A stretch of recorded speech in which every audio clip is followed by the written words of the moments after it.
A cada uno de ustedes, saludos, feliz sábado. Estamos felices de poder seguir continuando esta gran serie de El Mapa de la Redención. Siempre es un privilegio y un honor el poder compartir. Y bueno, como estamos viviendo en tiempos difíciles, dado a que hemos empezado a entrar en el aspecto profético de, en este caso, algunos puntos del santuario, vamos a estar hablando sobre el refugio profético en el fin del mundo. Am, Verdaderamente hay algo muy interesante que, como ustedes escucharon en la lectura bíblica de Salmos, donde se habla que el Señor nos va a esconder en su tabernáculo y verdaderamente eso tiene que ver directamente con el santuario, no hay duda de ello. Así que vamos a tener unas palabras de oración y rápidamente entraremos al estudio de la palabra. Vamos a orar.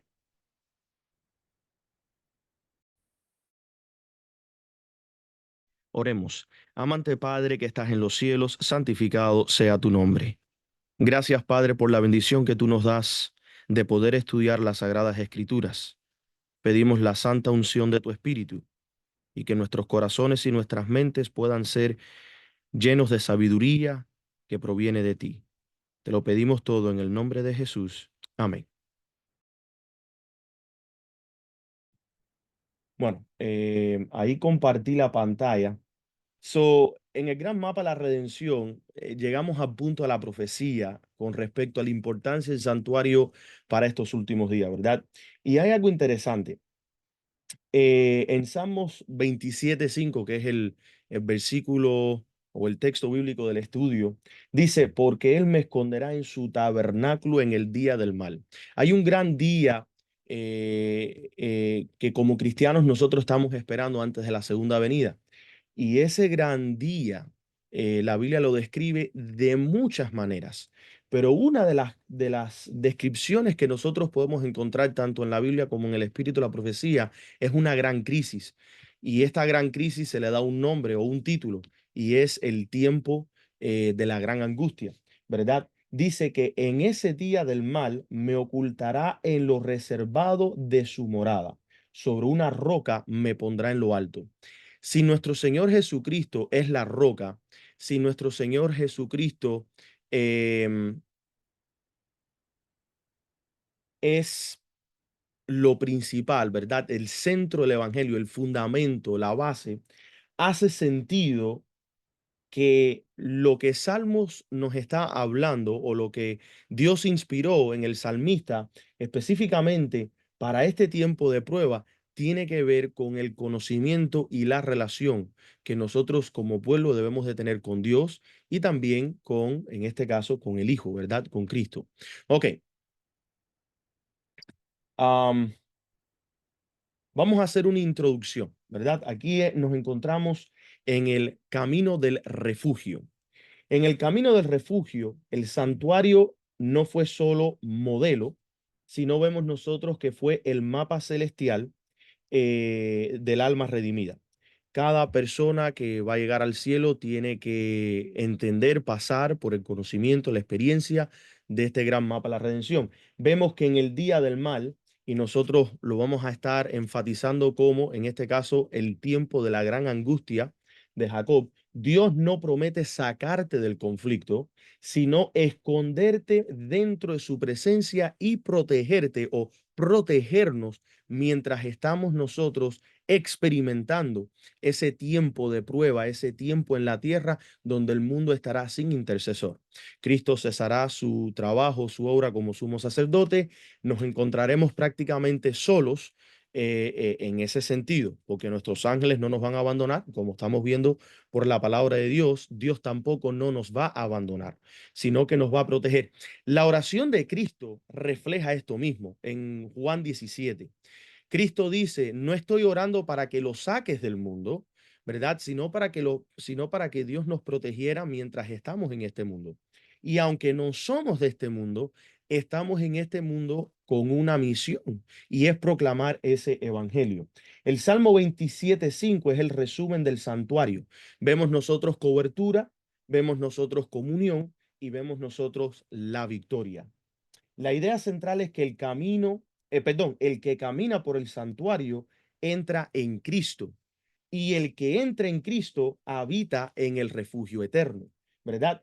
Y hay una cita de la hermana White, hay varias que vamos a compartir, pero miren esta cita, cómo la sierva del Señor habla con respecto a ciertas cosas en especiales que nosotros vamos a estar experimentando específicamente para este tiempo.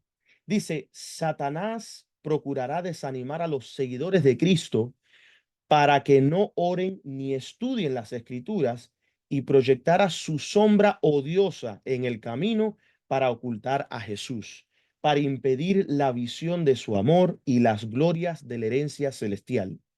Se deleita en hacer que los hijos de Dios avancen con timidez, temblor y dolor, bajo una constante duda.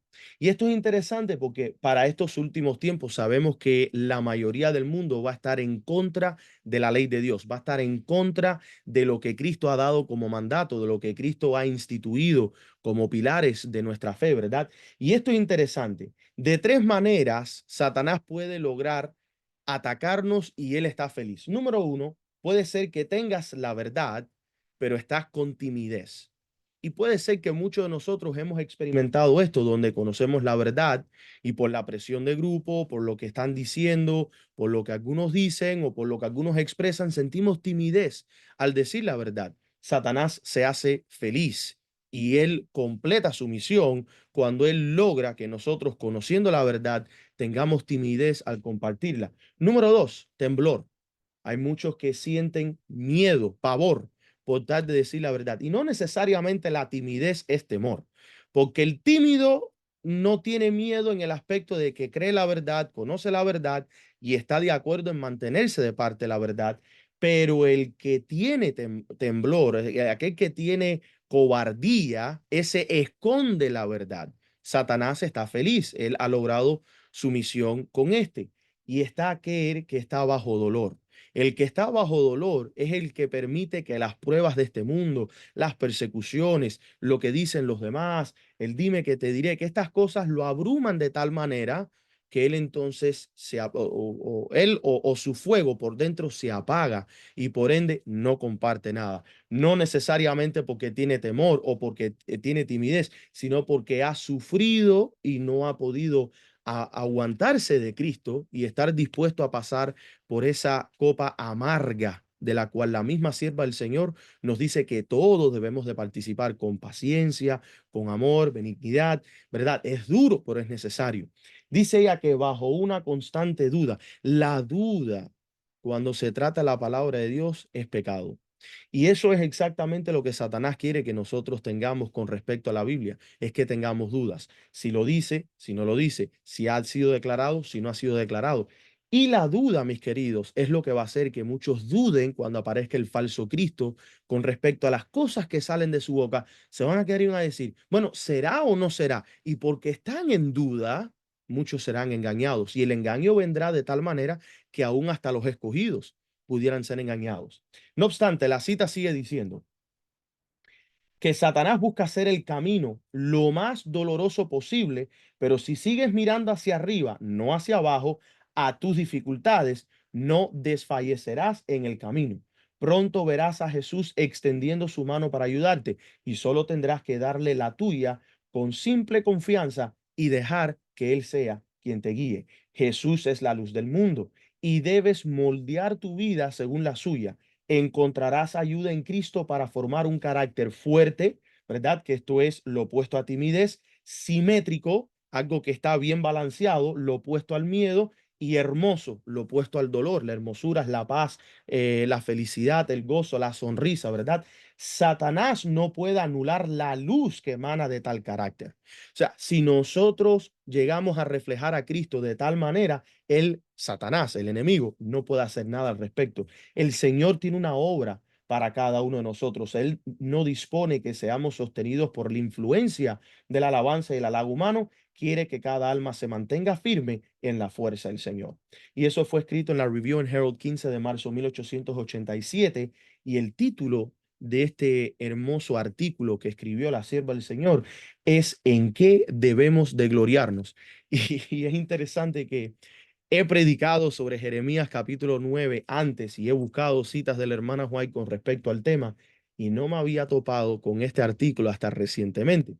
Y así es como empieza este artículo, hablando de Jeremías capítulo 9, versículos 23 al 24. ¿Cuál debe ser la única gloria del hombre? El conocer y el entender quién es Jehová. Hermanos, Dios estará enviando juicios sobre toda la tierra. Muchos se asustan y se llenan de terror y creo que cuando me estaba conectando no estaba escuchando muy bien, tenía problemas con el audio, pero creo que surgió el tema con respecto a los juicios de Dios, ¿verdad? Y miren ustedes cómo es que el Señor ya está adelantado a lo que nosotros como hombres tenemos como preguntas o dudas para estos tiempos. Por no entender la justicia de Dios, muchos declaran que no será Dios sino Satanás o el mismo pecado causando estos juicios que van a sobrecaer sobre la tierra. Hermanos queridos, la justicia divina estará en acción para estos últimos días y la razón por la cual sabremos que vamos a estar protegidos. Número uno, no es solamente porque Dios nos protege de Satanás, es que la justicia divina no puede caer sobre aquellos que tienen un carácter del cual emana la luz. Por eso es que es tan importante entender de quién provienen estos juicios para estos últimos días. Porque si fuera por Satanás, tanto a nosotros los justos como a los malos y sus agentes, él viene y les pasaría la cuenta, como decimos en Cuba. Pero no, mis queridos, para estos últimos días, los juicios que van a estar cayendo con una exactitud porque proviene directamente de la mano divina. Entonces vemos nosotros que si estudiamos estos temas, los juicios de Dios, en vez de causarnos más temor, nos van a causar más confianza. Y les voy a compartir algo especial. Hay un hombre especial en la historia del adventismo que muchos no conocen. Él hizo una gran obra y aportó mucho al adventismo. Su nombre fue Oscar Tate de Ohio, Estados Unidos. Yo tengo aquí, tengo acá su libro. Déjame ver si me lo pongo frente a la cámara. Ahí está. Se llama Heraldos de la Mañana. Un libro muy especial, muy antiguo. Gracias a Dios tengo un amigo que se dedica a coleccionar estos libros y este fue específicamente el que se imprimió en el 1899 cuando Oscar, o sea, cuando el hermano Asa lo escribió. ¿Quién fue Asa Tate? Asa Tate, nacido el 20 de agosto de 1858, probablemente bajo el cuidado de un familiar, permaneció en el estado de Ohio hasta diciembre de 1876.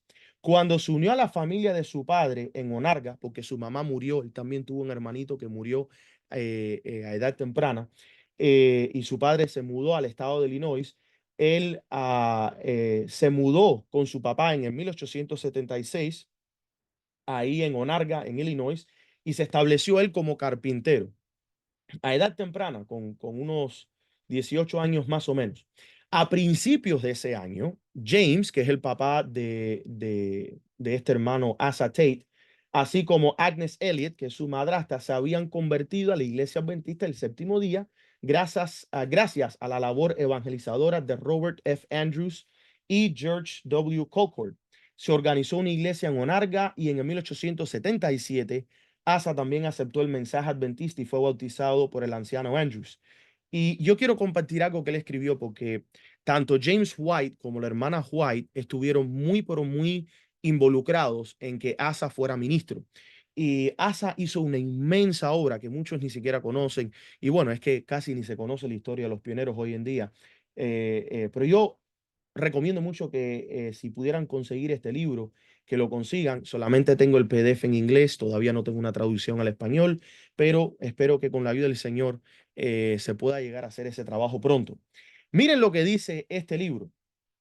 Um, puse las páginas, no puse las páginas, pero sé que está por el capítulo 24. Dice, muchos al pensar en estas cosas, hablando en este caso de los juicios finales, solo ven el terror. Pero nuestro Padre Celestial no desea no desea que estas conmociones de los elementos manifestadas en terribles huracanes, ciclones, maremotos, terremotos, granizadas y calor abrasador llenen el corazón de un temor y una consternación indescriptibles. Estas señales no se permiten para aterrorizarnos, sino para hacernos saber que esta vieja tierra se agita y se tambalea entre los bancos de la arena y las olas cerca de la orilla más lejana del tiempo. donde cesará el reinado del pecado. Son evidencias de que el Hijo del Hombre está a punto de regresar. Y la palabra de nuestro Padre para nosotros es: ven, pueblo mío, entra en tus aposentos. Muy interesante porque es un lenguaje familiar con Salmos 27, ¿verdad? Y sigue diciendo: entra en tus aposentos y cierra tras ti tus puertas. Escóndete por un breve momento hasta que pase la indignación, porque he aquí, el Señor sale de su lugar para castigar y los habitantes de la tierra por su iniquidad. La tierra también descubrirá su sangre y no encubrirá más a sus muertos. Si ustedes notan, los juicios no provienen de parte de Satanás, no provienen de parte del pecado, porque dice que es la indignación de Dios. Dice que el Señor sale de su lugar para castigar a los habitantes.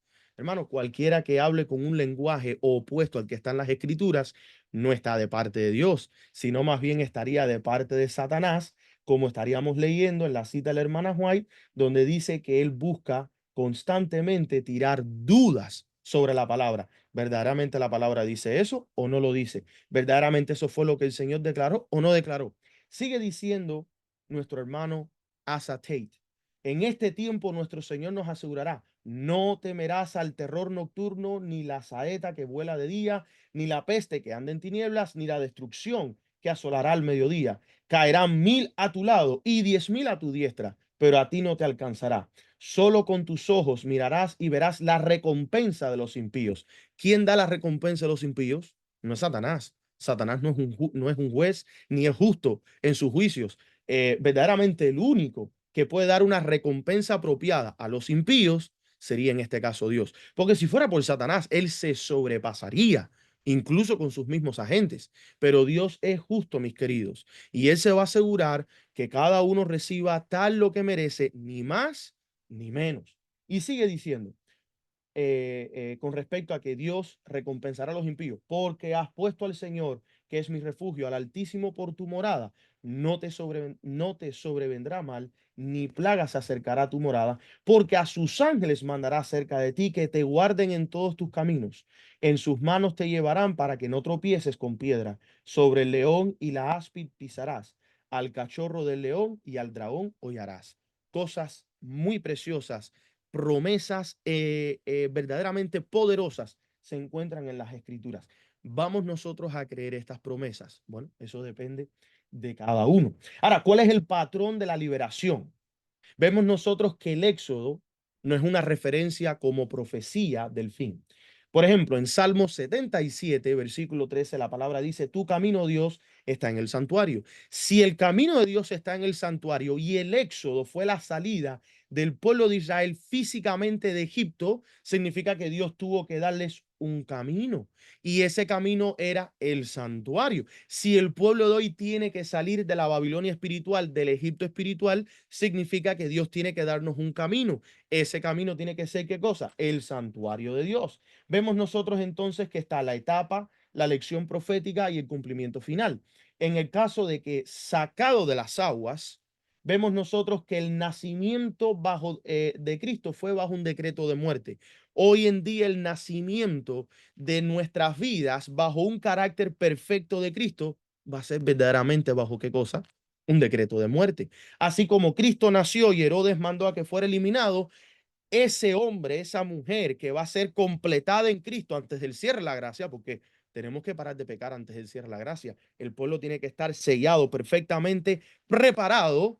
Ese nuevo nacimiento completado va a ser bajo un decreto de muerte, porque se va a entregar un decreto de muerte y nosotros vamos a tener que vivir de acuerdo a la fe que hemos estado practicando y que hemos nosotros recibido. Cristo nace bajo un edicto de Herodes, hermanos. La iglesia se levantará de la persecución. Os echarán, os matarán, porque no conocen ni al Padre ni a mí, ¿verdad? Vemos nosotros que el pueblo de Israel pasa por el desierto. Es una purificación antes de la misión. ¿Cuál fue la misión? Entrar a la tierra de Canaán y extirpar, eliminar, destruir, matar a las naciones paganas que estaban ahí. Instrucciones específicas. Y por Saúl, esto fue algo en lo personal que estaba estudiando esta semana, eh, Por Saúl no destruir al rey Agag, Dios le dio órdenes, destrúyelo todo, padre, madre, niño, ancianos, todo, y que no tomaran nada, que lo quemaran todo. Pero él quiso retener al rey Agag por las razones que hayan sido. Si le tenía más temor al pueblo que a Dios mismo, cuáles sean. El hecho es que se tuvo que aparecer Samuel, un hombre anciano, viejo. Tenía 3 títulos: profeta, sacerdote y juez. Como profeta y juez, él podía entregar un juicio y en este caso quitarle la vida a alguien si Dios daba la orden. Pero como sacerdote no. El sacerdote no podía manchar sus manos con sangre. Y hay 2 sacerdotes en la Biblia que tuvieron que actuar porque nadie más actuó y Dios perdonó ese pecado y no se los contó.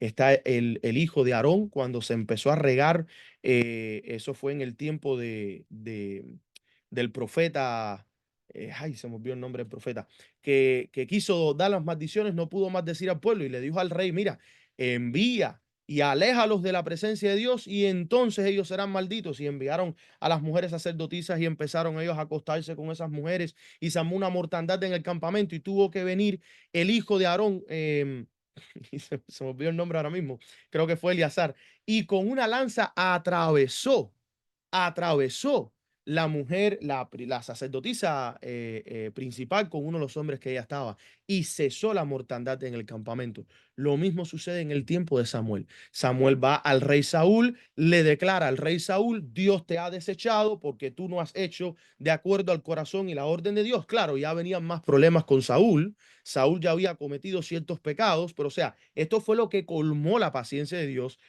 Saúl quedó desechado. Quiere decir que para Saúl la gracia se cerró. Cuando Saúl queda desechado, Dios removió el espíritu, se cerró la gracia para Saúl.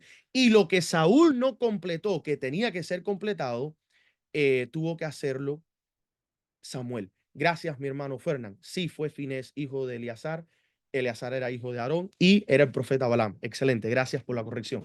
Exactamente. Entonces, vemos nosotros que tuvo que Samuel tomar la espada de Saúl y dice la Biblia que picó en pedazos al rey Agag. Y yo estaba estudiando esta historia, hermanos. Yo estaba estudiando esta historia, analizando, meditando, porque hay veces que uno siente temor. Cuando uno descubre algo, cuando uno ve que hay un error, cuando uno ve que no hay un entendimiento con algo y uno dice, ¿lo hago o no lo hago? ¿Lo digo o no lo digo? ¿Debo de esperar o no espero? Y estudiando esta historia, el Señor me impresionó con un pensamiento. Por Saúl no hacer lo que debía de hacer, tuvo que venir un hombre ya de edad avanzada, el cual no estaba hecho para esa obra y hacer lo que no hizo Saúl. Lo mismo sentí que Dios me estaba diciendo esta semana y me parece que te está diciendo hoy a ti. Lo que Dios a ti te ha dado para hacer, si tú no lo haces, Él va a tener que buscar a alguien más que seguramente no era la persona escogida para esa labor y esa persona va a tener que hacer esa labor por culpa de que tú no has hecho conforme a la voluntad de Dios. Tú no vas a querer estar en esa posición. Tú no vas a querer ser aquel, la culpa por el cual otro tuvo que pararse y hacer la obra que tú no hiciste cuando a ti se te mandó a hacerlo. Entonces, hermanos, vemos nosotros que el pueblo de Israel tuvo que pasar por una purificación antes de la misión, antes de ir a conquistar la Canaán terrenal. La iglesia tiene que ser purificada y será purificada. Será limpiada por la sangre de Cristo, tal como está declarado en Apocalipsis 12. Señales antes del faraón. Vemos nosotros que hubo manifestación del poder divino. Esto es hoy en día el significado, el derramamiento del Espíritu Santo antes del cierre de la gracia. Vemos nosotros cómo es que todo se va cumpliendo poco a poco. El Sinaí, ley y pacto, más la ley añadida. Dios entrega su ley, entrega su pacto, entrega la ley añadida, entrega estas cosas para mantener al pueblo de Dios, por así decir, dentro de los parámetros. El remanente será sellado con el Espíritu de Dios y su ley. Por eso es que tendrán el nombre del Padre en sus frentes. Vemos nosotros que hay supuestamente un retraso aparente. Moisés se demoró en bajar de la montaña, por lo tanto, hicieron una imagen, idolatría. Cristo se está supuestamente demorando en regresar en su segunda venida. ¿Qué es lo que hace el pueblo profeso pero falso cristiano? Imagen de la bestia. Van a levantar una imagen. Y este pueblo verdaderamente no se da cuenta que hay una frase clave, hermanos, que nos hace meditar en esto. Y es que así como Moisés subió al monte, Cristo ascendió al santuario celestial. Y mientras el mundo cree que Él tarda, levantará su propia imagen de adoración. Si nosotros no estamos listos y preparados para estar de acuerdo a la verdad, para estar parados en el firme fundamento que Dios nos ha entregado a nosotros, vamos a estar en problemas. El segundo aspecto es que la bestia en el hombre es como una enfermedad interior. El santuario es el remedio porque el problema está adentro, no afuera. Y el santuario no está para corregir lo de afuera, sino lo de adentro. Cristo dice, no es lo que entra lo que contamina, sino lo que sale. Lo que sale de ti es lo que está contaminando. Ejemplos del santuario, perdón, ejemplos del hombre sin santuario. ¿Qué es lo que pasa cuando el hombre no está viviendo de acuerdo a la luz de este gran mapa de la redención? Adán y Eva quisieron ser como Dios, entre comillas, origen del orgullo en la humanidad. Caín, adoración sin obediencia, nos da con la religión sin obediencia. La generación de Noé, corrupción y violencia, vemos nosotros que nos da placer sin límite. Nimrod, Torre de Babel, unión humana sin dirección divina, se hace confusión. Y saben que ustedes, hermanos, que existe una unión humana sin dirección divina y verdaderamente se está haciendo una gran confusión dentro del pueblo profeso de Dios. Porque cuando no hay orden divino, cuando las cosas no están organizadas, cuando las cosas no están como Dios las manda a hacer, cuando están, en este caso, en la historia de Nimrod, estaban en desobediencia, pero en el caso actual de las iglesias están en desobediencia a la palabra, lo mismo se aplica al pueblo que profesa ser el pueblo de Dios. Hay confusión entre nosotros. Por eso es que hay tantas divisiones, por eso es que hay tantas creencias, por eso es que hay tanta doctrina y todo el mundo te usa la Biblia y tú dices, ¿por a quién le hacemos caso? Cuando Faraón se levantó y declaró quién es Jehová, hoy en día tenemos voces que se declaran y dicen quién es este, quién es aquel. Vemos nosotros la resistencia a la voz de Dios. Coré, Datán y Abiram, rebelión contra la autoridad establecida, o sea, la iglesia visible y establecida que aún debe existir hoy, pero casi nadie la quiere o la respeta.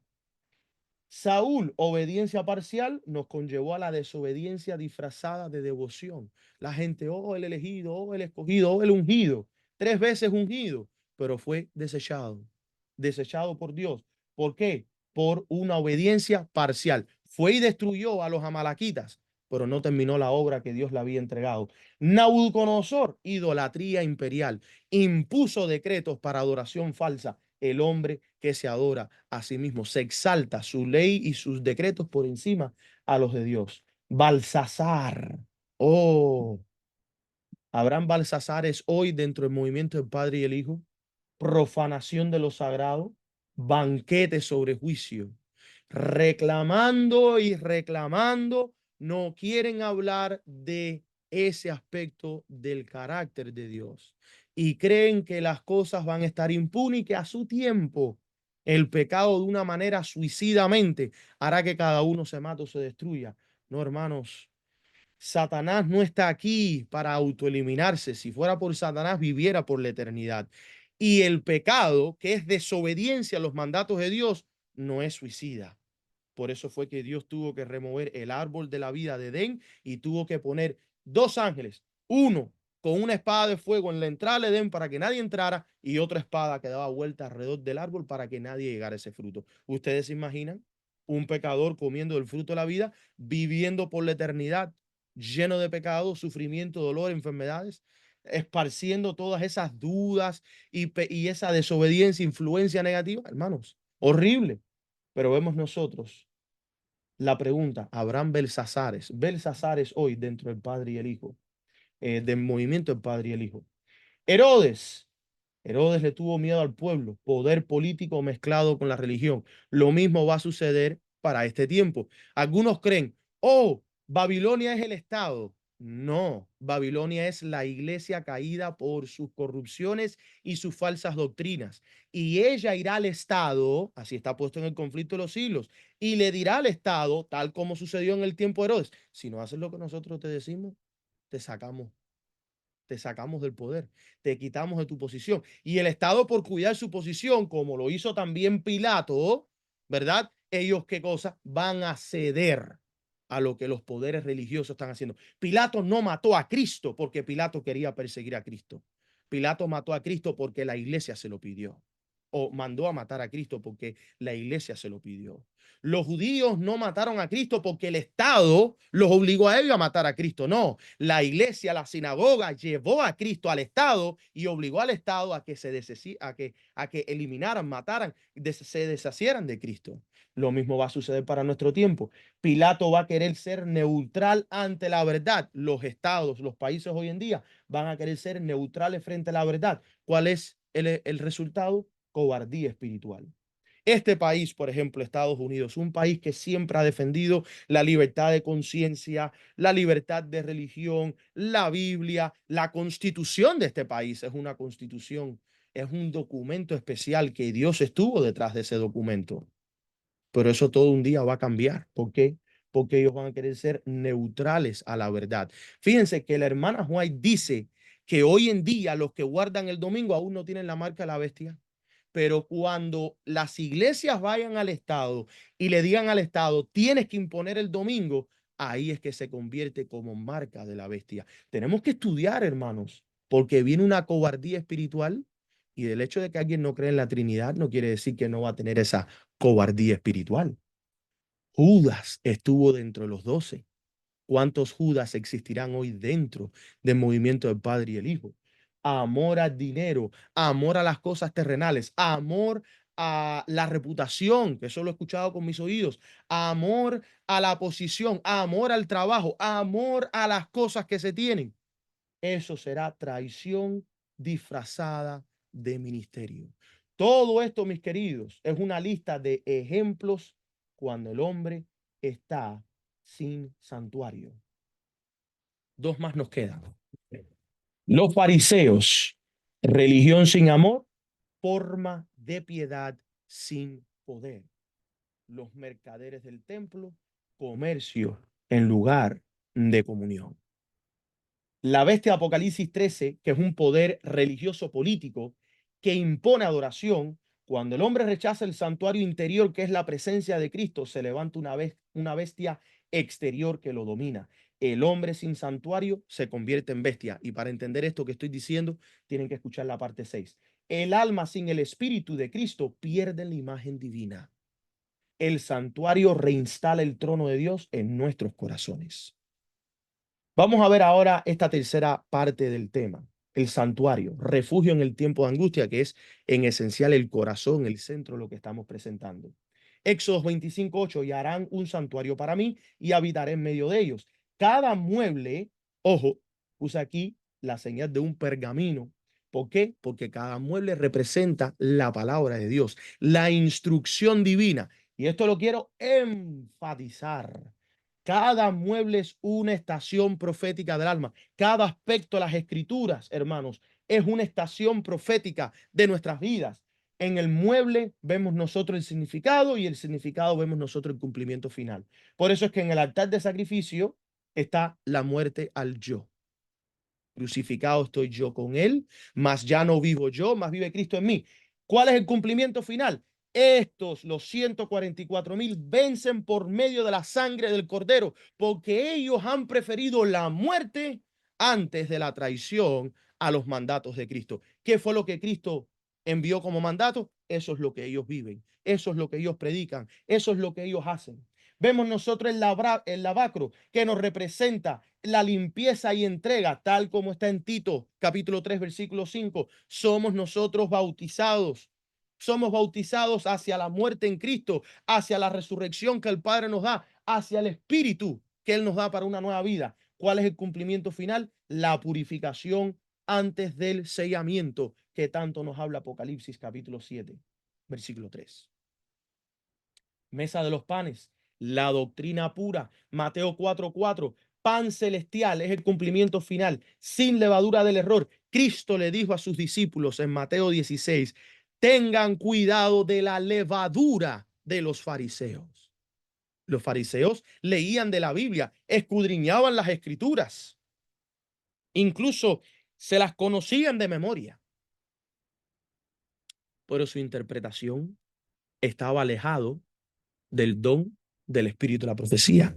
Su interpretación iba en contra de lo que el Espíritu de Dios estaba mostrando a través de Juan el Bautista, a través del mismo Cristo, a través de, después que Cristo ascienda al cielo, Pablo. ¿Quién fue quien educó a Pablo? No fueron ninguno de los discípulos. Fue llevado al desierto 3 años y medio. Cristo fue quien directamente lo instruyó y así él lo declara. Que el evangelio a él no le vino por ángel, ni le vino por discípulo, ni le vino por apóstol, le vino directamente por Cristo. Y esto es interesante porque tenemos mucha doctrina, pero ¿cuánta será pura sin mancha de levadura? El candelabro representa la luz del testimonio, el Espíritu de Cristo hablando directamente a nuestros corazones, la inspiración que Dios ha dado a través de los discípulos, los apóstoles, después los reformadores, después los pioneros, la sierva del Señor y hoy en día los ministros que Él está levantando. Hoy en día hay una luz que está brillando, es el testimonio de lo que Cristo está entregando. Los 144,000 son el cumplimiento final porque ellos reflejan la luz del Cordero y esto lo hemos predicado antes y lo seguiremos predicando. Los 144,000 serán el don del Espíritu de la profecía caminante andando. Ellos serán aquella encarnación, si pudiéramos decirlo de esa manera, si se permitiera, literalmente el Espíritu profecía andando. Ellos estarán caminando y todo lo que estará fluyendo de sus bocas será palabra inspirada por Dios. Estamos llegando a ese punto. Estamos llegando a ese nivel de reflejar a Cristo en nosotros. El altar de incienso nos muestra a nosotros la oración intercesora, el espíritu de estar intercediendo los unos por los otros. El pueblo orando unido con Cristo es un pueblo poderoso que no puede ser manchado por Satanás. Seguimos con esto último del mueble, significado y cumplimiento final, llegando al arca del pacto. El arca del pacto nos muestra a nosotros que la ley estaba dentro del arca, la ley en el corazón. Este es el sello de Dios en la mente. Estaba en Tennessee la semana pasada compartiendo con unos hermanos allá y les mencioné que en 1 Corintios capítulo 6 siempre, cuando se habla que nuestros cuerpos son templo del Espíritu Santo, nos concentramos en el cuerpo físico. Pero si te pones a leer, dice que el cuerpo le pertenece a Cristo. Cristo es la cabeza del cuerpo. El cuerpo es su iglesia. Nosotros somos miembros de su cuerpo, de su iglesia. Verdaderamente el cuerpo de Cristo estaba, cuando él era un humano en la tierra, estaba el Espíritu de Dios en él. Y ahora espiritualmente la iglesia, del cual tú y yo debemos de ser miembros de ese cuerpo, una iglesia visible, no invisible, una iglesia que esté ordenada, porque no puedes tener el brazo como pierna, ni pierna como brazo, ni diente como dedo, ni un dedo como diente. Las cosas tienen que estar ordenadas para que hagan sentido. Y las cosas todas tienen que seguir lo que manda la cabeza. No que el brazo esté tratando de mandar como si él fuera la cabeza. La cabeza es Cristo del cuerpo de la iglesia. Ese cuerpo de la iglesia tiene que estar lleno del Espíritu porque ese es el verdadero templo del Espíritu Santo. Es el cuerpo de Cristo, es su iglesia. Y nosotros somos partícipes de esto porque somos miembros del cuerpo de Cristo. 1 Corintios capítulo 12. Y en Cristo está toda la plenitud de la deidad. Toda la plenitud de la deidad. Y nosotros estamos completos. ¿En quién? En Cristo, ¿verdad? Cada mueble es una muralla espiritual, hermanos. El que camina por el santuario, camina por el Salmo 27:5. El camino interior del santuario nos muestra a nosotros el viaje del alma que se describe en Salmos 27:5. Vamos a ver la parte del versículo, la etapa del santuario y su significado. Me esconderá en su tabernáculo, nos muestra a nosotros el atrio, que es la justificación, la sangre que nos cubre. Cristo es nuestro refugio. la parte del versículo de Salmos 27 donde dice que me ocultará en lo reservado de su morada, nos muestra el lugar santo que es el proceso de la santificación. Cristo morando en nosotros, tenemos nosotros una verdadera transformación. Por último, sobre una roca me pondrá en lo alto, lugar santísimo. Es el momento de la glorificación. Cristo reflejado en su pueblo es una victoria final. Miren ustedes estas citas de la inspiración. Vi que Dios tiene hijos honestos entre los adventistas nominales y las iglesias caídas, y antes de que se derramen las plagas, ministros y feligreses serán llamados a salir de estas iglesias y recibirán con alegría la verdad. Satanás lo sabe, y antes de que se dé el fuerte pregón del tercer ángel, provoca agitación en estas comunidades religiosas para que quienes han rechazado la verdad piensen que Dios está con ellos. Confusión, dudas, todo esto es lo que Satanás va a hacer para evitar que se cumpla lo que ha sido profetizado. En esta otra cita, El conflicto de los siglos, página 464, ella dice, antes de la visitación final de los juicios de Dios sobre la tierra, y ya hemos establecido bastantes puntos de aquí en adelante, no necesitan explicaciones, habrá entre el pueblo del Señor un reavivamiento de la piedad primitiva, como no se ha presenciado en los tiempos apostólicos. El enemigo de las almas desea obstaculizar esta obra y antes de que llegue el momento para tal movimiento, se esforzará por impedirlo, introduciendo una falsificación. En las iglesias que pueden someter a su poder engañoso, hará parecer que se derrama la bendición especial de Dios, se manifestará lo que se considera un gran interés religioso. Hay una excitación emocional, una mezcla de lo verdadero y lo falso, muy propicia para extraviar. Sin embargo, nadie tiene por qué ser engañado. A la luz de la palabra de Dios, no es difícil determinar la naturaleza de estos movimientos. Donde quiera que los hombres descuiden el testimonio de la Biblia, alejándose de esas verdades claras y reveladoras que exigen abnegación y renuncia al mundo, podemos estar seguros de que no se concede la bendición de Dios. Y muchos rápidamente dirán, oh, wow, sí, estos hermanos dominicales. Oh, sí, wow, estos hermanos trinitarios. Hermanos, ni los que guardan el domingo, ni los trinitarios son nuestros peores enemigos, ni van a ser nuestros peores enemigos. Cristo dijo que nuestros peores enemigos saldrían de adentro. El peor enemigo que tuvo Cristo no fue Pilato, no fueron los fariseos, fue el que lo traicionó. Judas, uno de sus 12. Todo esto que estamos leyendo, los testimonios de la hermana White, no son para los que guardan el domingo.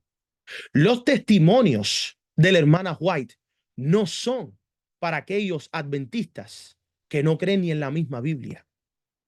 Los testimonios son para el pueblo remanente, son para ti y para mí, si nos consideramos como pueblo remanente y vivimos de acuerdo a la luz que Dios ha entregado al pueblo remanente. Por eso es que los que estudian esto y no lo entienden, no lo van a aceptar. Pero y el que lo entiende y no lo quiere aceptar, ahí entra la desobediencia, entra el hombre sin santuario, el hombre sin la presencia de Dios. Testimonios para la iglesia, toma 1. Pregunté el significado de la sacudida, de ese zarandeo que había presenciado y se me mostró que sería causado por el testimonio directo que el consejo del testigo fiel a los laodicenses exige. Esto tendrá su efecto en el corazón del receptor y lo llevará a exaltar la norma y difundir la verdad directa. Algunos no darán este testimonio directo, se rebelarán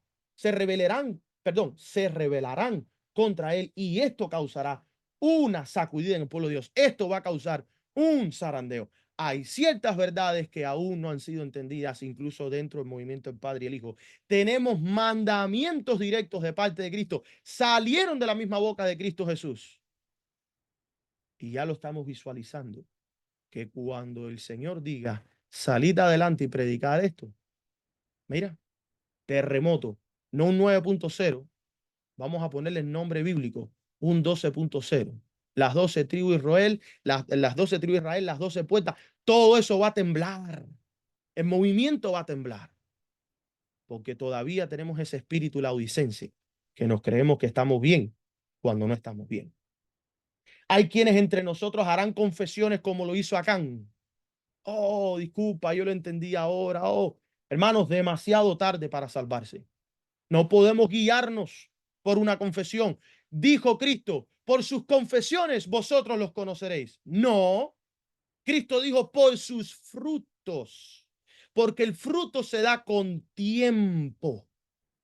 Ayer estaba hablando con mi padre mientras trabajábamos afuera y le dije, papá, aquí te viene un poco de un pensamiento filosófico, porque hemos estado hablando de citas de la hermana White donde ella dice que se levanta la oposición y ella no ve la oposición como nuestro enemigo. Ella lo ve como algo que Dios usa para revelar el carácter de las personas. Yo le dije, ¿sabes qué? Pensando en esa ideología, me viene un pensamiento filosófico, un pensamiento profundo de meditación. Para estos últimos tiempos de la gran crisis, mi amigo es la oposición. Me dice quién es quién.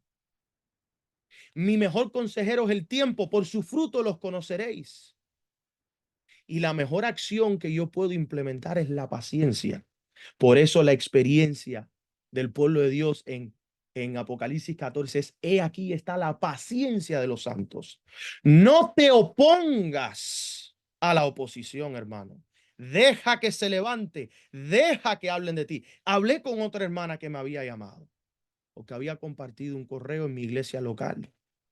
Ay, hermano, sentí que me estaba tirando una indirecta. No, no estaba tirando ninguna indirecta, pero ahora estoy preocupado porque lo viste como una indirecta. ¿Qué te está tratando de decir el Señor? Hay algo en lo que escribí que te hizo que el corazón hiciera y se detuvo y volvió de nuevo a caer en sus latidos. No, hermano, porque el problema es que mire, que estamos viviendo en tiempos difíciles y yo quería defender a tal hermanos que predican esta cierta verdad. Yo estoy hablando de lo que predican esos hermanos, aunque te digo abiertamente que no considero que sea una verdad. No obstante, mi hermana, le dije, no te preocupes si tú crees diferente a mí. Predica lo que tú crees. Habla. Yo nunca te he dicho cállate. Yo nunca he dicho no lo hagas. Hazlo. No, porque vas a pensar que estoy en oposición contigo. Le dije, no, no. Si lo que tú estás diciendo es verdad, el Señor me tiene que despertar a eso si yo no lo he aceptado. Y yo puedo estar en un error.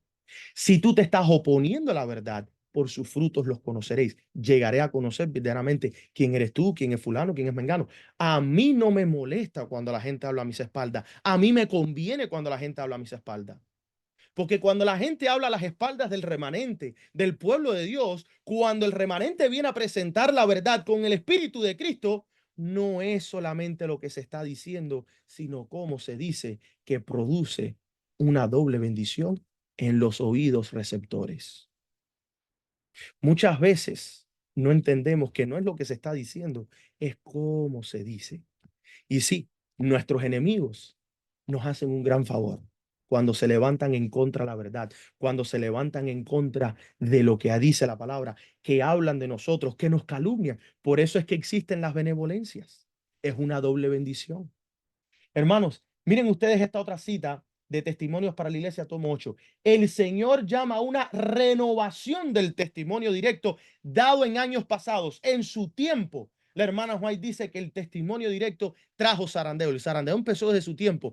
En nuestros días, con el tema de la Trinidad, ha traído un zarandeo. Pero ¿saben qué? Creo que hay algo especial de esto.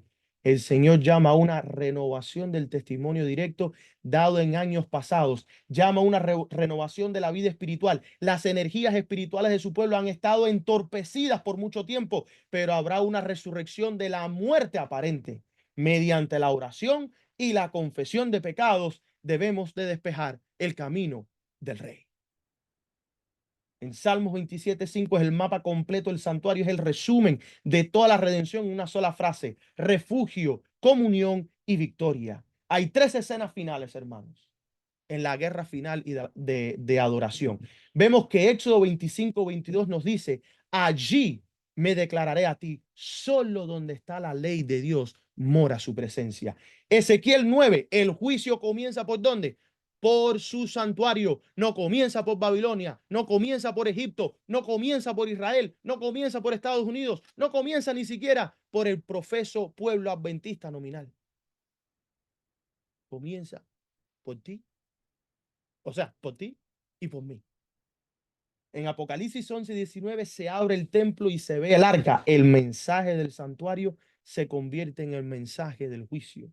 El pueblo del sello es el pueblo del santuario. Dios no sella a los que huyen, sino a los que habitan en su presencia. Y para terminar, quiero sacar una pequeña lección dentro de todo esto. Hay textos claves que nos hablan sobre la protección de Dios. Y uno se encuentra en Éxodo 24:18, que es el ejemplo del Antiguo Testamento de cómo era que la nube los cubría de día. En Isaías 4:5 al 6 dice que habrá sombras para defensa. Una sombra es causada por una nube que cubre ¿qué cosa? La luz del sol. Salmos 27:5 nos dice que me esconderá en su tabernáculo en el día del mal. Cuando ponemos estas tres cosas juntas, el Señor nos dice: el que habita al abrigo del Altísimo morará bajo la sombra del Omnipotente. El que habita en el santuario del Altísimo morará bajo la presencia del Omnipotente. El que habita en la ley, los estatutos, la palabra de Dios, morará bajo la protección del Omnipotente. La Biblia nos está hablando y nos dice que mientras el mundo cae en tinieblas, una nube de gloria cubrirá a los que habitan en el santuario espiritual de Cristo. Nube en la Biblia normalmente quiere decir ángeles, lo vamos a mostrar. Así que esa nube será literal para este tiempo. Si ustedes van ahí en Salmo 68:4, haced caminos al que cabalga sobre los cielos. En las versiones dice sobre las nubes. Jehová es su nombre. Dios viaja en las nubes. Es un símbolo de su hueste celestial. Luego el mismo Salmo aclara quiénes son sus séquitos. ¿Dónde es que Dios se está moviendo? Dice, los carros de Dios son 20,000 miles de millares.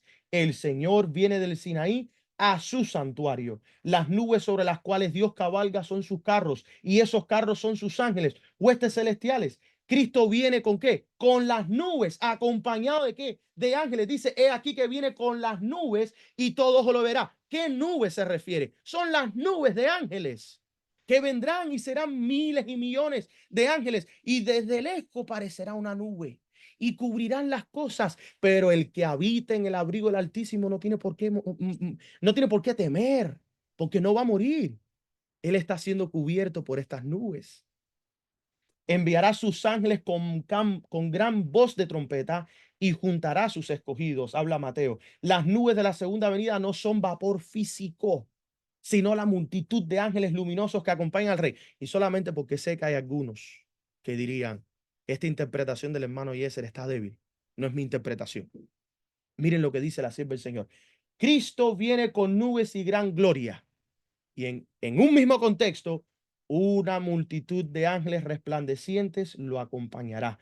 Vendrá a resucitar a los muertos y a transformar de gloria en gloria a los santos vivos. Vendrá a honrar a quienes lo amaron y guardaron sus mandamientos y tomarlos consigo. No los ha olvidado ni a ellos ni a su promesa. Habrá una reconexión de la cadena familiar. Un poco más y veremos el rey y su hermosura. Un poco más y enjugará toda lágrima de nuestros ojos.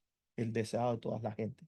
La nube en el Éxodo era la presencia misma de Dios por medio de los ángeles. Dice que Jehová iba delante de ellos de día en una columna de nube, incluso directamente esa nube sabemos que era Cristo. Era Cristo. Por el texto aclara en este pasaje de Éxodo 14:19, el ángel de Dios que iba delante del campamento de Israel se apartó e iba en pos de ellos y asimismo la columna de nube se apartó delante de ellos. A donde sea que iba el ángel de Jehová, seguía esa nube, esa columna de nube. ¿Quién estaba protegiendo al pueblo de Israel en el desierto? ¿Quién estaba protegiendo al pueblo de Israel cuando fueron ellos a conquistar a la Canaán terrenal? ¿Por qué tú y yo vamos a tener temor para este tiempo? ¿Verdaderamente es o no es el santuario nuestro refugio para estos últimos días? ¿Verdaderamente es o no es el santuario el refugio para el remanente pueblo de Dios para la gran crisis venidera? Hermanos, la nube era la presencia visible del ángel de Jehová. Es decir, Cristo mismo acompañado por ángeles que protegían al pueblo. Daniel también vio estas nubes. Daniel 7:13, miraba yo en la visión de la noche, y he aquí que con las nubes del cielo venía uno como hijo de hombre. ¿Qué fue lo que vio el profeta Daniel? Lo mismo que vieron los demás, lo mismo que vio el pueblo de Israel, lo mismo que tú y yo veremos. Este lenguaje profético se repite en Apocalipsis 14:14. La expresión nubes del cielo indica la compañía gloriosa de ángeles en el juicio y en la venida del Hijo del Hombre. Apocalipsis 10:1 dice que el ángel vestido de nube vi descender del cielo a otro ángel fuerte, envuelto ¿en qué? En una nube. Hermanos, las nubes tienen conexiones con ¿qué? Con los ángeles de Dios. Los ángeles de Dios tienen conexión con ¿qué? Con la protección del Omnipotente. La protección del Omnipotente está donde está su presencia, y su presencia está donde está su ley. ¿Está la ley de Jehová en tu mente y en tu corazón? Pues entonces entenderás lo que Dios quiere que tú tengas como seguridad. Aquí la nube no es tormenta, sino gloria y acompañamiento divino. El ángel viene cubierto de presencia celestial, símbolo de autoridad divina. El santuario es el refugio interior del justo. Babilonia caerá afuera, por el que mora dentro del tabernáculo, ese será preservado. Hermanos, ese es el mapa del cielo. Ese es el mapa de la redención. El camino del santuario no termina en el arca, sino en el rostro del Cordero. El que entra por ese camino no solo encuentra protección, sino transformación. El santuario no es un símbolo plenamente, es una experiencia. Y eso es lo que tiene que predicar el pueblo de Dios. El santuario no es una doctrina, es nuestra vida. El santuario no es solamente una explicación de las Sagradas Escrituras. El santuario es nuestro mapa de la redención. Y nosotros abrazamos esto porque creemos fielmente en nuestro Dios Padre y su Hijo Jesucristo. El que entra por ese camino del santuario no solo encuentra protección, sino que encuentra transformación también. Y nosotros vemos que el altar te limpia, vemos que el incienso te eleva, vemos que la ley transforma y la gloria es la que te sella. El que habita en el tabernáculo no teme el día del mal, porque el rostro del Cordero es refugio eterno. El secreto, hermanos, no es huir del mundo. Escucho a cristianos, huye de las cosas del mundo. Sí, huye de las cosas del mundo tu corazón y tu mente, pero físicamente no. Estamos nosotros llamados a predicar el evangelio habitando en el santuario. Huye de las pasiones humanas, tiene que ver con qué, con tu mente y tu corazón, pero no tu vida física. Cristo no oró, sácalos del mundo. Él dijo, protégelos en el mundo. Cristo no oró, oblígalos a que te sirvan. Cristo oró, que se hagan uno, como tú y yo somos uno. Voluntad ejercitada, hermanos. No es correr de la bestia, sino es esconderse en Cristo. No es simplemente de que, oh, ya viene la ley dominical, me voy a esconder en una montaña, no voy a decir más nada. Hermanos, prediquemos hasta que ya sepamos de que las gracias se ha cerrado. Prediquemos hasta que se nos permita. Cristo nos dio una señal. Nos dio una señal para cuando terminar de predicar. Y no es cuando venga la ley dominical. Esa no es la señal que Cristo dio. Cristo declaró, cuando tú vayas a una ciudad y no quieran escuchar este evangelio, sal de la ciudad, sacude tus sandalias y sigue por tu camino. Esa es la señal tuya. Cuando no te quieran escuchar más, cuando en tu pueblo te digan no queremos escuchar más lo que predicas, cuando en tu iglesia te digan no queremos escuchar más lo que predicas, cuando en tu hogar te digan no queremos escuchar más tus ideas, cuando en tu país te decreten que no quieren escucharte más porque si no te van a matar, ya tienes la señal. Huye, huye, ¿por qué? Porque la redención está cerca, pero no antes. El verdadero abrigo del Altísimo no es un lugar físico, sino una condición espiritual. El alma cubierta por la justicia del Hijo, viviendo en obediencia a los mandamientos de nuestro Padre. Hermanos, concluimos. El gran mapa de la redención, ¿es o no es el refugio profético en el fin del mundo? ¿Es o no es? Que Dios te bendiga, que Dios te guarde.